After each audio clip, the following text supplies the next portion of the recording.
지금까지는 이제 생명체의 유기적 구성에 대해서 알아봤다면, 이번에는 생명체를 구성하는 이 유기적 구성들의 기본 물질에 대해서 알아볼 건데요. 기본 물질, 우리가 굉장히 중학교 때 배우니까 잘 알고 있겠죠. 밑에 보시다시피 굉장히 여러 종류가 있는데, 이 순서는 중학교 때 배우셔서 알 거라고 생각을 하고요. 그리고 이 순서가 그냥 막 부피비다 라고 생각을 하시는 분들이 있는데, 이것은 질량비입니다. 왜냐면 부피비로 하면 단백질은 이만한데 물 자체가 액체니까 엄청 크잖아요. 그래서 얘들을 측정할 때는 질량 비율이라는 걸 생각해 주시고요. 그 중에 저희는 단백질, 탄수화물, 지질, 또 핵산, 이 네 가지를 좀 중점적으로 뜯어서 볼 생각입니다. 첫 번째로 단백질입니다. 단백질 자체는 구성 원소가 탄소, 산소, 수소, 산소, 질소, 황이 있습니다. 인이 있습니다. 죄송합니다. 황이네요. 아무튼 이런 구성 원소를 가지고요. 또 기본 단위 자체는 여러분들이 아시는 그 필수 아미노산의 아미노산입니다. 아미노산 종류 자체는 지구에는 20가지가 있습니다. 나중에 지구과학을 배우시면 외계 행성이 있다는 추측 근거로 아미노산의 20가지 종류 말고 다른 것이 발견됐다, 그래서 생명체의 근원이 운석을 통해서 왔다 라고 배웠는데, 그건 나중에 배우시고요. 또 저희가 단백질을 하면 굉장히 중요한 게 또 구조인데요. 제가 구조식을 밑에 한번 그려놨습니다. 구조식에 보시면 일단 구조식은 자연스럽게 그릴 수 있어야 되고, 두 가지 작용기가 있는 걸 알 수 있는데요. 작용기는 또 나중에 화학 시간에 배우실 겁니다. 그래서 일부러 자세히는 하지 않았습니다. 그냥 이렇게 있다 라고 알아주시면 되고요. 왼쪽에 있는 작용기가 아미노기고요. 오른쪽에 있는 작용기가 카복실기입니다. 이 작용기들 자체는 이 물질의 특성을 결정해 주신다고 생각을 하면 되고요. 그런데 제가 아까 아미노산 종류가 20가지라 했잖아요. 근데 제가 그린 건 구조식 단 하나잖아요. 그러면 어떻게 얘네들이 다를 수 있냐? 바로 이 친구에 의해서 결정이 됩니다. 이 R이 H가 될 수도 있고요, CH4가 될 수도 있고 여러 종류가 있습니다. 그래서 이 R을 곁사슬 또는 알킬기라 부르는데요. 이 알킬기가 20가지이기 때문에 종류도 20가지이고, 이 곁사슬에 따라서 이 아미노산 전체의 성질을 결정한다고 보시면 됩니다. 그리고 이 아미노산 자체가 기본 단위인데, 단백질 자체는 기본 단위가 이렇게 많이 붙어 있는 거잖아요. 그 붙기 위해서 사용되는 결합이 펩타이드 결합이라고 하는데, 이 아미노기와 카복실기가 둘이 합쳐져서 이렇게 펩타이드 결합이라는 결합을 형성하는데요. 영어로는 이렇게 쓰고요. 아무튼 근데 이렇게 펩타이드 결합을 할 때 물 한 분자를 빼서 결합을 하는데요. 보시다시피 H가 지금 여긴 2개였는데 여긴 하나고, 여기는 H 하나가 OH가 지금 빠져나갔죠. 그럼 전체적으로 H 2개, O 1개가 빠졌으니까 물 분자 한 분자가 받겠죠. 아무튼 이렇게 물을 뺐다, 물을 탈취했다, 탈수, 그리고 합쳐졌다 해서 탈수 축합 반응이라고 합니다. 그래서 펩타이드 결합을 할 땐 탈수 축합을 한다 라고 얘기를 해주시면 됩니다. 또 얘네들이 아미노산들이거든요. 얘네 하나하나가 아미노산은 약자로 아미노 엑시드 해서 AA라 적고요.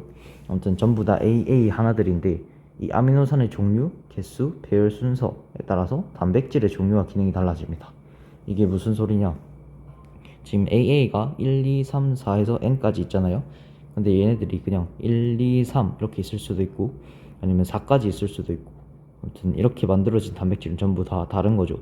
개수가 달라도 되고, 또 배열 순서가 달라도 됩니다. AA가 1, 2, 3이 아니라 1, 3, 2 이렇게 되면 또 1, 2, 3이라는 단백질과는 서로 다른 게 되잖아요. 그거를 이렇게 적어 놓은 겁니다. 또 이렇게 결합을 하게 되면 이 결합이 이 펩타이드 결합이거든요. 얘네끼리만 반응을 하는 게 아니라 얘네 둘이가 가까이 있기 때문에 이 얽힐기 사이에서도 반응을 할 수 있고요. 또 여러 가지 이 달려있는 부속 H들, 수소들로부터 서로가 막 반응을 합니다. 여기서는 나중에 배울 수소 간 수소 결합도 있고요. 그리고 그냥 약한 상호작용 해서 반데르발스 힘 이렇게 배우긴 하는데, 아무튼 여러 가지 작은 힘의 영향을 받아서 얘 구조가 뒤틀리게 되는데, 그 뒤틀린 구조가 나선 구조와 병풍 구조가 되는데요.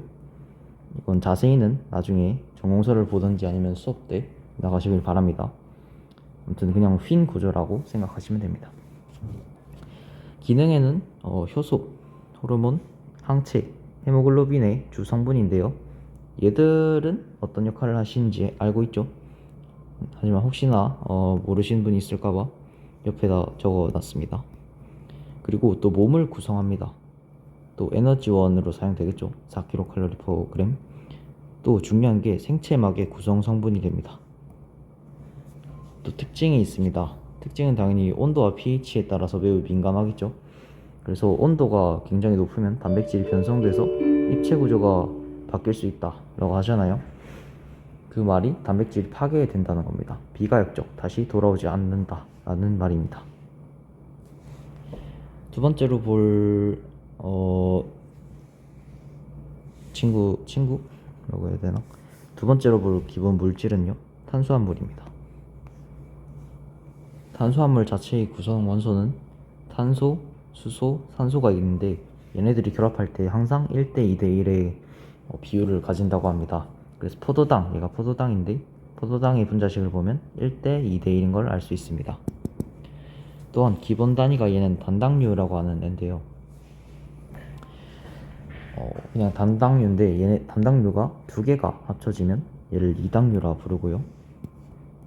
그리고 또 여러 개가 붙어 있으면 얘를 다당류라고 부릅니다. 그래서 얘네들의 종류를 그냥 간단하게 한번 써봤고요. 이 중에 우리가 알아야 되는 것들만 이제 축약해서 제가 적어 놓은 겁니다. 단당류에도 탄소의 개수에 따라서 이름이 달라지는데, 탄소가 3개면 막 3탄당이겠죠. 그래서 탄소의 개수에 따라서 N탄당이라고 보시면 되고요.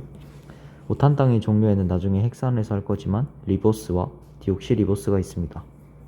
6탄당에는 아까 배웠던 포도당, 과당, 갈락토스가 있고요. 그냥 이름 정도만 알아두시면 됩니다. 나중에 어차피 구조를 배우기 때문에. 2당류에는 엿당, 설당, 젖당이 있는데, 아까 2당류는 제가 단당류 두 개가 합쳐진 거라 했잖아요. 그 단당류를 밑에 적어 놓은 거고요. 포도당과 포도당이 합쳐져서 엿당, 포도당과 과당이 합쳐져서 설탕, 포도당과 갈락토스를 합치면 젖당이 됩니다. 이제 다당류입니다. 다당류는 굉장히 종류가 많은데요. 그 중에 3가지를 추락해서 적어놨습니다. 첫 번째 셀룰로스, 두 번째 글리코젠, 마지막으로 녹말입니다. 셀룰로스 자체는 식물 세포벽을 구성하는 친구인데요. 나중에 자세히 배우니까 지금은 넘어가겠습니다. 또 글리코젠 자체는 중학교 때 배웠죠. 인슐린이랑 글루카곤을 통해서 글리코젠으로 저장을 하죠, 간에. 그래서 동물의 저장 탄수화물이라고도 합니다. 녹말 자체는 동물이 아니라 식물의 저장 탄수화물이라 생각을 하시면 됩니다. 그래서 포도당을 합성을 해서 당합성을 해서 녹말로 저장한다고 생각을 하시면 됩니다. 기능 자체는 당연히 주된 에너지원이겠고요. 4kcal/g. 그리고 식물 세포를 구성합니다. 이거는 또 나중에 식물의 구성 단계를 배울 때 좀 더 자세히 하겠습니다. 특징 자체는 여분의 당을 지방으로 전환시켜서 저장을 한다는데, 이 때문에 저희가 살이 찌는 거죠. 많은 탄수화물, 밥 같은 걸 먹었는데 필요만큼 당을 쓰고 남은 당은 지방, 즉 살이 찌게 되는 거죠. 또 추가로 알아야 될 게 글리코시드 결합인데요. 아까 포도당과 포도당이 붙어서 2당류를 형성하고 또 여러 개를 붙어서 다당류를 형성한다 했잖아요. 그때 결합을 하는 게 글리코시드 결합이라는 겁니다. 이 글리코시드 결합에 대해서는 좀 더 나중에 자세히 배울 거니까 명칭 정도만 알고 계시면 됩니다. 글리코시드 결합입니다. 세 번째로 배워볼 기본 물질은 지질입니다. 지질의 구성 원소는 탄소, 산소, 수소, 산소입니다. 지질의 종류도 세 가지가 있는데요. 첫 번째, 우리가 흔히 아는 지방이라 부르는 그 중성지방. 두 번째, 인지질. 세 번째, 스테로이드가 있습니다. 중성지방 자체는 생긴 건 우선 이렇게 생겼고요. 하나씩 뜯어보면 위에 대가리가 글리세롤, 밑에 달려있는 세 가지 지방산이 있습니다. 우선은 얘 자체가 소수성을 띠거든요. 왜냐하면 이 지방산 때문에 지방산이 나중에 배우겠지만 굉장히 부극성을 많이 띠는 그 애라서 소수성을 띠게 됩니다. 그리고 에너지원으로 사용할 수 있다. 지방이 에너지원이 9kcal/몰이라고 외운 게 이 중성지방을 뜻하고요. 또 우리가 살이 찌면 안 춥다 라고 하잖아요. 그게 맞는 말인 게 단열 효과도 있고 체온 유지 효과도 있습니다. 두 번째로 볼 지질은 인지질이라는 친구인데요. 인지질 자체는 이렇게 생겼고 위에 제일 대가리 중 제일 위에 친구가 콜린, 두 번째가 인산, 마지막 친구가 글리세롤이란 친구고 얘는 이상하게 다리가 두 개, 지방산이 두 개밖에 없습니다. 그리고 얘는 특이하게 다리가 하나가 꺾여 있는 상태가 된 애들이 많은데요. 완전 펴 있다 해서 포화 지방산이고요. 꺾여 있다 해서 불포화 지방산입니다. 나중에 되면 이 불포화 지방산 꺾여 있는 모양에 따라서 이름이 또 나뉘게 되는데 그냥 이름만 듣고 계십시오. 트랜스와 시스입니다. 그래서 트랜스 불포화 지방산, 시스 불포화 지방산 이런 종류가 있습니다. 그리고 아까 대가리, 꼬리 이렇게 설명을 했지만 위에는 그냥 머리, 밑에는 꼬리 부분인데 아까 지방산은 제가 비극성을 뜬댔잖아요. 그래서 얘는 꼬리는 수소성, 그리고 얘네 자체는 굉장히 극성을 띠기 때문에 극성인 물과 굉장히 친하겠죠. 그래서 친수성 머리를 가지고 있습니다. 고로 위에는 친수성, 아래는 수소성이게 됩니다. 그래서 생체막의 구성 성분으로 굉장히 낙인 게 만약에 인지질 이중충이라 해서 이런 인지질 친구가 이렇게 있다고 생각해 보세요. 여기가 머리고 밑에가 꼬리입니다. 그러면 물과 안 친한 부분은 안쪽에 모여 있고 물과 친한 부분은 밖에 모여 있죠. 그러면 서로에게 이득인 굉장히 효율적인 모양이 됩니다. 그래서 우리 세포막이나 아니면 여러 세포 소기관의 막들을 보면 모두 인지질로 된 이중충이라 되어 있습니다. 그래서 이 단어를 굉장히 유심히 보시면 될 것 같습니다. 마지막으로 지질의 세 번째 종류, 스테로이드입니다. 스테로이드 자체는 많이 들어보셨죠? 예시로 콜레스테롤, 성호르몬, 부신거칠 호르몬 등의 성분을 띠는데요. 구조 자체는 이렇게 생겼지만 딱히 외우거나 하진 않으셔도 됩니다. 그리고 콜레스테롤 자체가 많이 들어보셨지만 잘 모르시는 분들이 있는데 동물세포막, 이런 동물세포막에 그냥 중간중간에 끼어 있는데요. 얘들이 이제 막의 유동성이라고 해서 얘네 자체가 완전히 붙어 있는 게 아니라 살짝씩 떨어져 있거든요.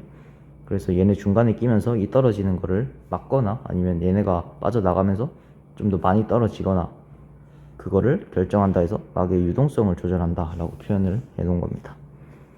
그래서 얘네의 장점, 유동성을 조절하면 어떤 게 좋냐는 나중에 세포의 구성에서 배우도록 하겠습니다. 마지막으로는 핵산입니다. 핵산은 탄소, 수소, 산소, 질소, 인으로 이루어져 있는데요. 기본 단위가 뉴클레오타이드입니다. 뉴클레오타이드 자체는 이렇게 생겼고요. 옆도 한번 보시고요. 얘는 당, 인산, 염기 이렇게 세 가지로 이루어져 있는데 탄수화물과는 다르게 1대1대1이라는 비율로 결합을 하게 됩니다. 그리고 하기 전에 탄소 번호에 대해서 좀 알아야 되는데 이렇게 제가 오각형을 그렸잖아요. 얘가 오탄당이라는 뜻인데 탄소 이렇게 꼭지점에 아무것도 안 적힌 게 탄소입니다. 그래서 이런 구조에서 여기부터 시작해서 시계 방향으로 탄소 1번, 탄소 2번, 탄소 3번, 탄소 4번, 탄소 5번 이렇게 부릅니다. 명칭이니까 꼭 외워주시기 바랍니다. 또 우리가 흔히 아는 핵산이라 하면 DNA나 RNA죠. 하지만 과학책 앞에 있는 DNA는 이렇게 길쭉길쭉한 모양이잖아요. 그게 이 친구들이 아래 그림과 같이 여럿 이렇게 이어지고 두 줄로 형성이 됨으로써 옆에 있는 이런 모양을 띠게 됩니다. 여기 있는 게 뭐 이 친구고 여기 있는 게 이 친구겠죠. 그러면 얘네들은 어떻게 붙냐? 여기 인산이 있잖아요. 인산이 아까 말했던 3번 탄소에 붙게 되고요. 붙게 됩니다. 그래서 계속 이렇게 쭉 이어지게 되는데요. 그러면 마지막이 언제나 있잖아요. 그래서 마지막은 5번 인산이 남게 되고 여기 마지막은 3번이 남게 되잖아요. 그래서 DNA의 끝, 한 가닥의 끝을 표현할 때 여기는 3탄소가 남았으니까 3' 말단이다 라고 표현을 하고요.